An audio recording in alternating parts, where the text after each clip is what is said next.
Јас сум од До2 иницијатива, значи тоа е граѓанска иницијатива која се бори за во одбрана на природата и обезбедување на чиста и здрава животна средина. Нашиот главен мотив е да имаме хумано живење, здрав воздух, здрава животна средина и сето она што го правиме пред се и за идните генерации кои треба тука да обстојат. Значи, она што земјата има една поговорка која вика дека земјата не ни е дадена во наследство од нашите предци, туку ни е позајмена да ја чуваме за идните поколенија. Првобитното со она што не мотивира е загадениот воздух. Меѓутоа не е само загаден воздухот, загадена и почвата, загадени и се водите. Акциите кои ние ги преземаме се во поглед на повеќе активности, меѓутоа сега би се задржала конкретно околу нашата заштита во одбрана на зеленилото. Значи, како граѓанинот да го одбрани зеленилото? Би го свела на три главни активности. Тоа се будност, активност, преземање на конкретни активности и масовност. Будност е тоа затоа зашто многу работи ни поминуваат незабележено. Посебно и ние кога ќе напишеме некој пост, кога објаснуваме некои законски промени, не наидува на толку одзив кај јавноста. Меѓутоа, тие се многу важни и битни работи, бидејќи тие го законуваат она што после тоа ќе ни се случува. Затоа ние повикуваме неколку пати: луѓе, свестете се, сега реагирајте, зашто касно ќе биде кога ќе дојдат багерите. Друго е, мора граѓанинот активно да се вклучи. Значи, под активност подразбирам да реагира и писмено, не само преку социјалните мрежи, да го каже својот став во општина, да се организираат како групи во однос на петиции, барања.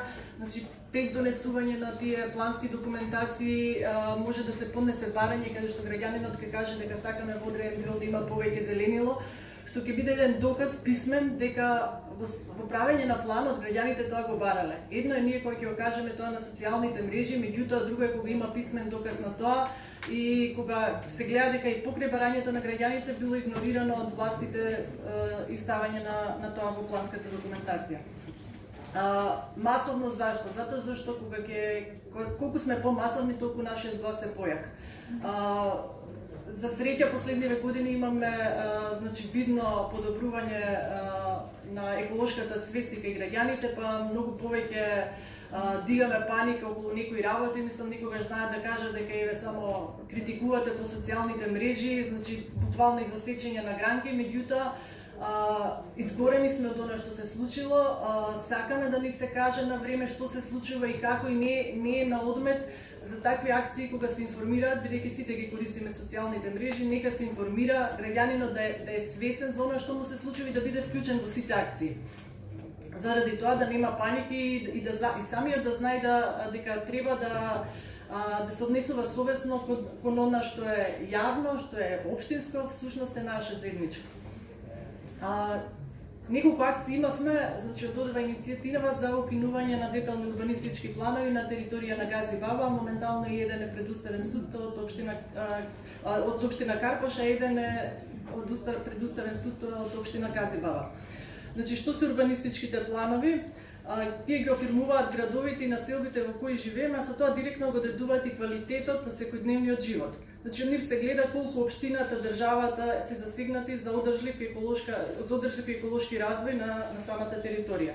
Значи, она што се случуваше во изминативе години, сите тие работи со брзите промени, значи ние за неколку години имаме, мислам дека беа околу 25 промени на законот, и сите промени беа предизвикани од некои потреби да се тргнат законските рамки за да може да се гради. Јас не се сеќавам дека е донесени некои промени, освен сега позитивна пример за законот за зеленило, дека се донесени некои закони или отстапки во поглед на тоа да се прошири зеленилото. Значи, имаме конкретно една ситуација во Гази Баба, да последниве 2 години се носат буквално и имаме по 2 анкети за детални урбанистички планови, а деталниот урбанистички план за Вардариште, каде што треба да се ревитализира и санира депонијата, дивата депонија, со Вардариште, старата депонија, се уште не е донесен. Зашто? Затоа зашто тој детален урбанистички план не носи профит. При Значи, има неколку во самата постапка на носење детални урбанистички планови, многу е важна стратешката оцена за влијание врз животната средина. Таа до сега се не се ни носеше, буквално се носеше одлука за неспроведување, значи буквално една формална работа, и сега она што највеќе не испаниче е тоа што во новиот предлог закон воопшто не се ни предвидува ваква стратегиска оцена за влијание на животната средина. Значи, тоа е едно од двете големи пропусти што ги видовме во законот и алармиравме уште во текот на декември месец, кога беше најавено дека е веќе во собраниска процедура. Очекувавме дека после претседателските избори ќе дојде на читање на овој закон. Поради нашите реакции имавме и јавно ветување од министерот за транспорт и врски дека ќе има јавна расправа измеѓу две комисиски читања, така да утре е првото комисиско читање.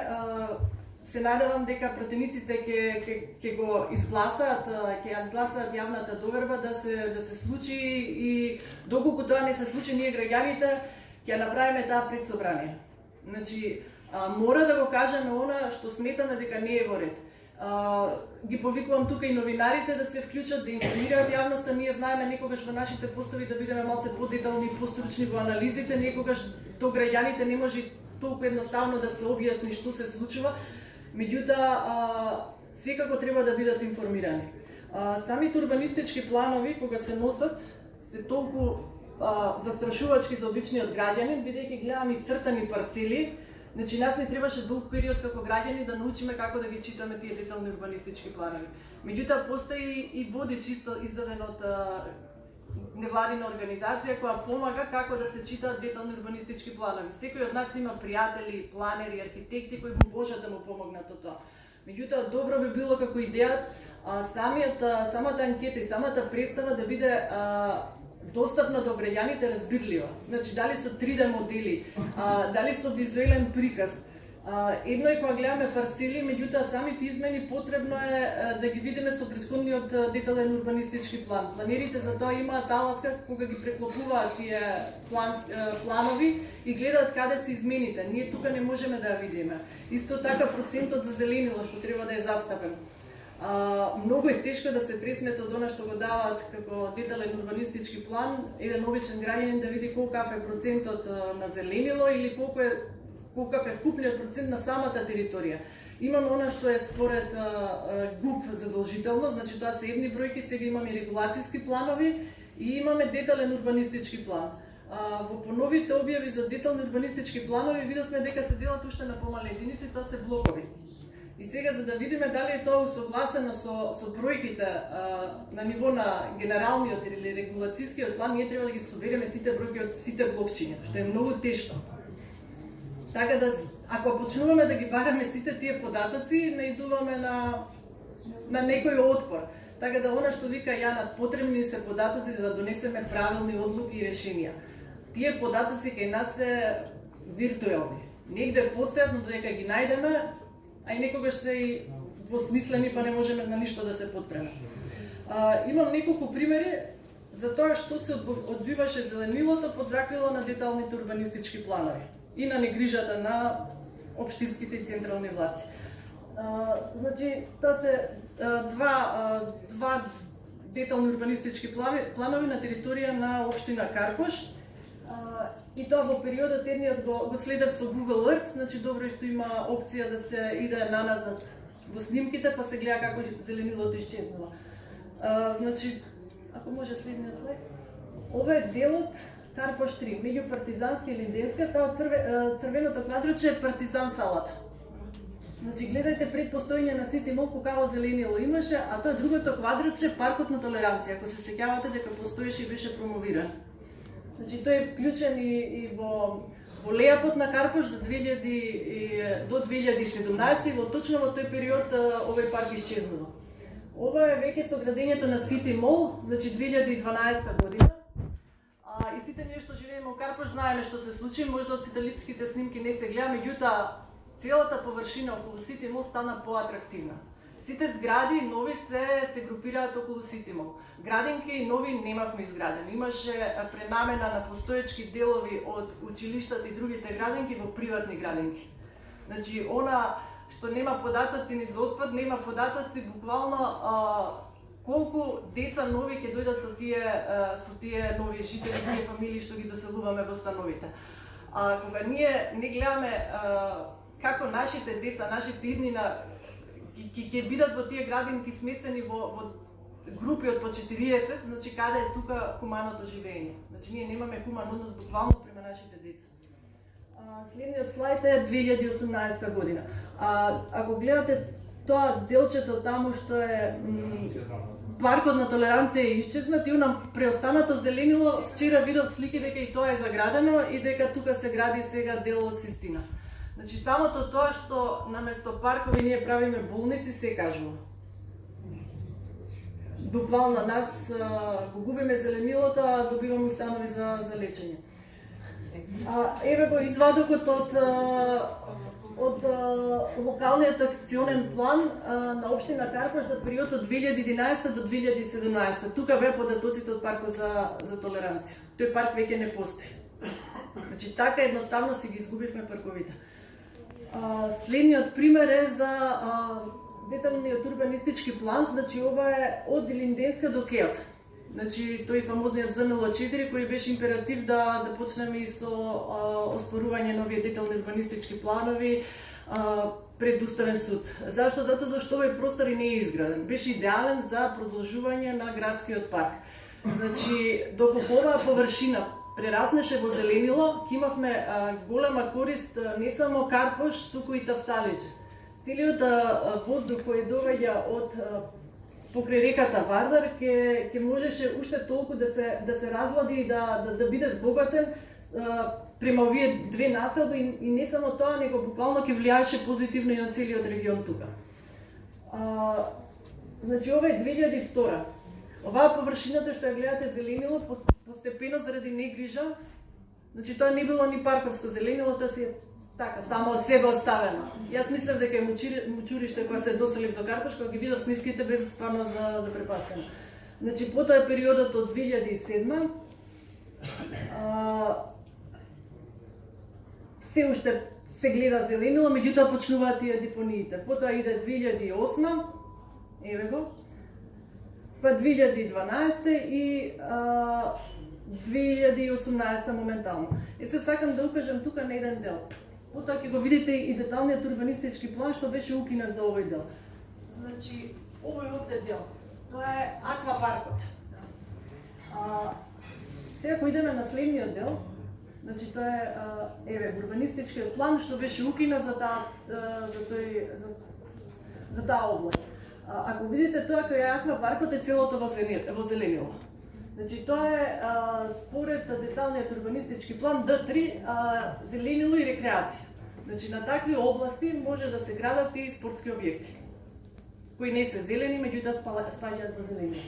Така да кога ќе ги гледаме вака деталните урбанистички планови изгледаат доста зелени, меѓутоа кога ќе почнеме да анализираме во нив, да видиме што се случува и кои објекти, ова го гледате портокаловиот објект, тоа беше огромен стамбен комбиниран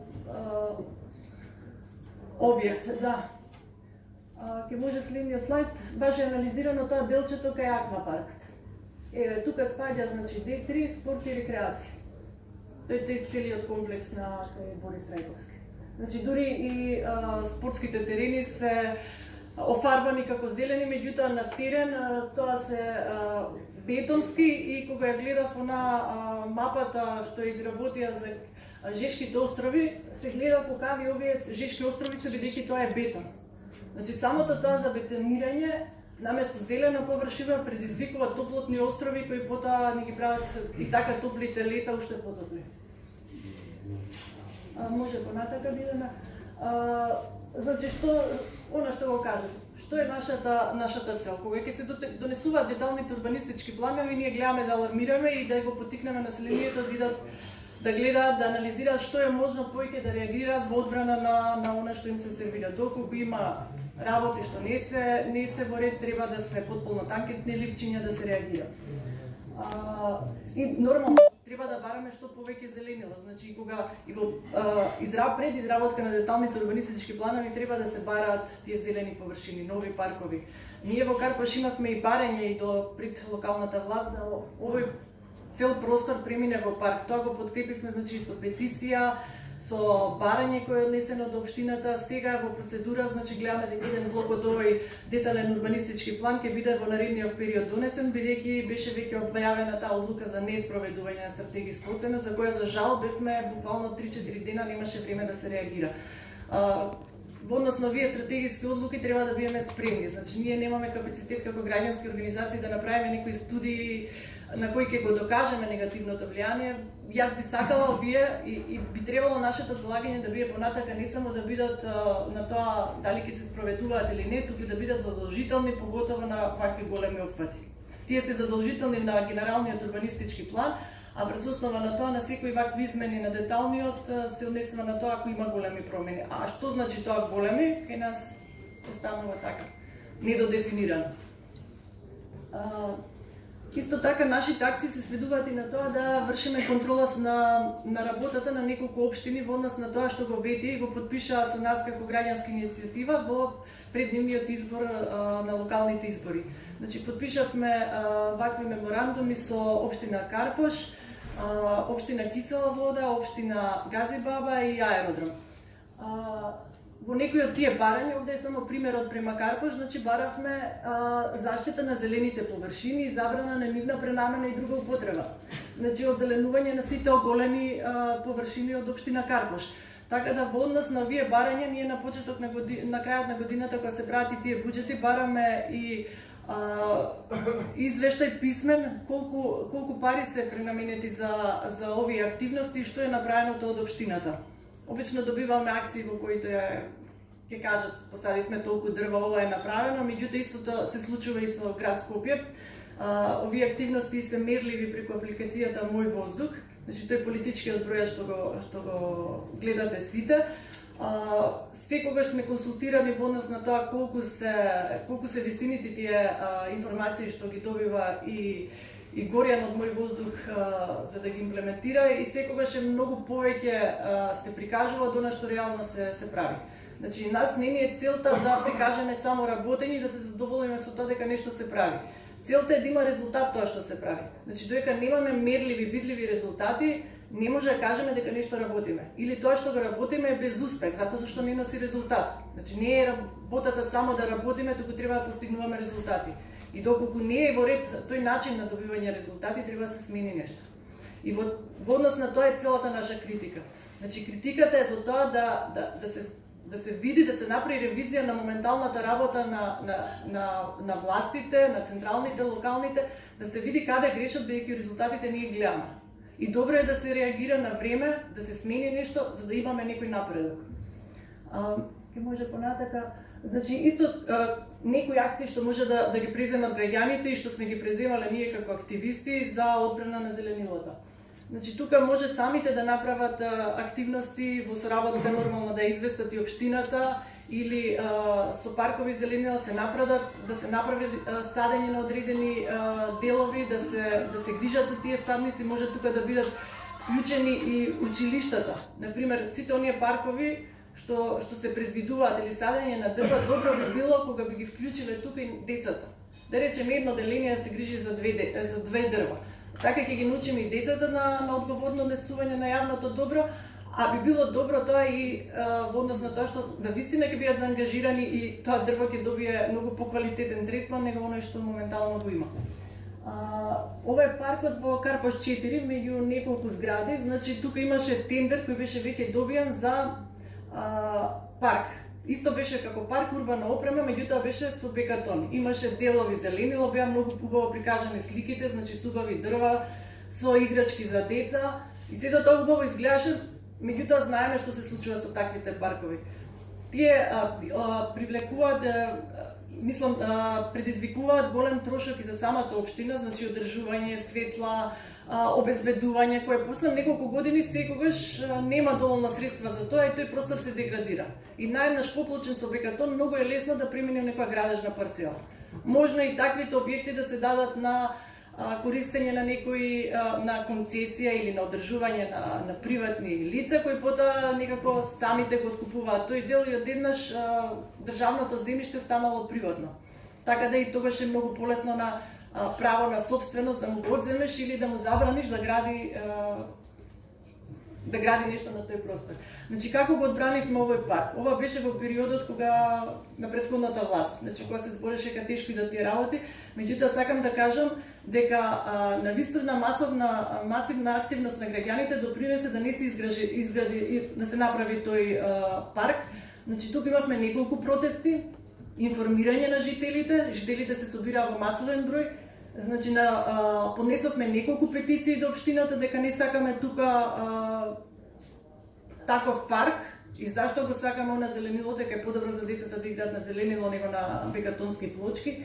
Потоа направивме и садење, значи истото тоа го евидентиравме, го однесовме допис до општина дека се посадени толку и толку садници и фала Богу, успеавме да го заштитиме тој парк. Така да би ги потикнала и останатите граѓани од другите делови да се грижат за овие паркови. Ова е последната активност во која сме фокусирани, тоа е оној меморандум што го потпиша градот со Шумарскиот факултет и вети ослободување на 1000 дрва кои се вака зазидани. Она што се случува на терен е многу малце. Градоначалникот кажа бројка 15, бидејќи беше тоа така позвучно 15%, меѓутоа тоа беа некои околу 15 до 27 дрва, зависно од тоа гледајќи дали мисли на дрвата од град Скопје или на 1000 дрва што беа. Значи, овие се дрва сликани на пред општина Центар, значи кај кафичите. Сите тие кафичи Ван Гог ги користат буквално како природни тенди над своите над своите места за седење, меѓутоа се користат вака. Да, има делови, имам слики, не ги ставивме и од Кеот, Ке 13 ноември, исто така има, жално е што има вакви површини големи, среќа не биле зазидани, меѓутоа дрвата се изумрени, затоа зашто тука буквално се направи улица и нонстоп поминуваат и коли, најверојатно не се ни одржуваат. Така да во аспект и на самиот закон за зеленило и контролите, она што е слабата карика, ние може да имаме супер закони, како ние ги имплементираме и како ги контролираме нивното спроведување. Реков дека нас како граѓани ни е многу тешко во однос на самите урбанистички планови да го видиме тоа зеленило колку и како е застапено, значи дали тоа ќе бидат хоризонтални површини или вертикални, или дали после тој период кога на почеток е зацртано ќе се одржува тоа и поради која причина не се одржило, дали се намалило или не. Исто така и новие постоечки зеленила што ги имаме, ние не се грижиме доволно за нив. Значи имаме акции од општините кога се фалат со толку и толку насадени дрва, меѓутоа колку тие насадени дрва навистина преживуваат. Еве од таа наша акција со дрвата што ги посадивме, јас можам да кажам дека од 36 садници успеа 5 или 6. Значи во однос на нашата тоа и што успеавме и ние некако да се грижиме, меѓутоа друго е кога тоа би го правеле паркови и зеленило, а друго е ние што носевме шишиња кои како стигна па да ги навадиме. Значи не е само да се посади, треба постојано да се грижиме за тоа зеленило, да најдеме начин и на вистинска желба. Значи не мора секогаш законите нас или инспекцијата да не натера на тоа. Треба да се најде начин како самите граѓани да го чувствуваат тоа како свое, да се борат за него и да го одржуваат. Толку од мене, ви благодарам за вниманието. Благодарам до тебе, Невенка, вие како граѓанска иницијатива практично израснавте и вие и другите граѓански иницијативи во институции во кои што граѓаните најмногу веруваат практично. И тоа веројатно и ве храни и ве обврзува да продолжите понатаму кога изгледа дека е залудна борба.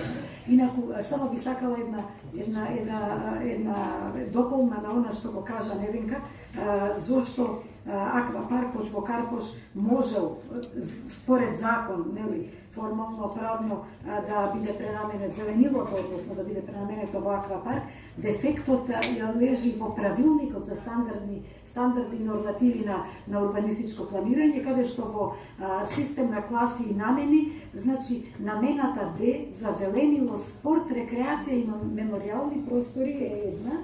И тука стојат работи за кои што ние и посебни трибини сме држале баш и со Цветанка Маркушовска од Агенцијата за просторно планирање, која што мене ми укажала прв пат за овие дефекти како стручнак планер кој што работи токму на ова прашање, каде што во класата Д зеленило, спорт, рекреација и мемориални простори покрај парковско и заштитно зеленило, вели Д3 е спорт и рекреација во кој спаѓаат сите видови активности за спорт, рекреација или забава на отворено или затворено, што значи маракана, салата или било што. Исто така вие зеленило, ако не сте знаеле, од класата Д, понатаму како спортско-рекреативни сали, базени за пливање, без трибини, рекреативни езера, забавни паркови, еве го под забавни паркови, аквапаркот влегол, тематски паркови, зоолошки градини, површини за спорт, рекреација и забава на отворено, без трибини или со трибини, и трибините ви се во зеленило, на природни или планирани земјани косини, најмногу за 3000 посетители. Можете да замислите што се ние формално броиме како зеленило, а всушност е бетон. И уште една под D4 класата вели мемориални простори во кои спаѓа мемориален парк, спомен парк, верски објекти со гробишта и слично. Ова сево ви е зеленило. Само да знаете. Може да се формира градежна парцела во која може да има град. Ете така, фала Цветанке, дополнително. Значи, овој правилник за стандарди и нормативи за просторно планирање е скандалозен. Ово е најстрашната алатка која што ретко кој ја гледа. Ова не може да ја гледаат, нити доаѓа на собрание, нити на совет.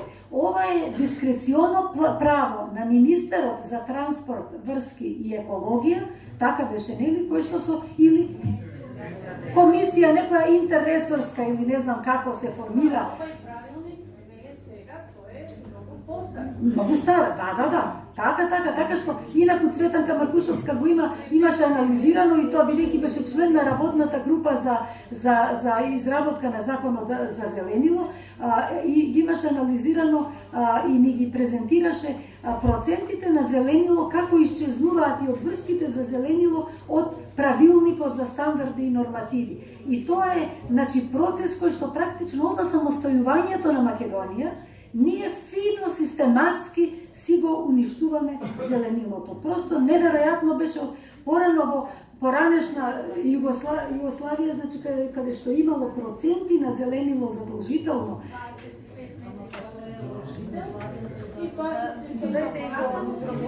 Да, јас се извинувам што се уфрлам во презентацијата, ама ова е многу важен момент што Невенка го допре и треба да се... Може и да станеш вака да те слушнат подобро, да.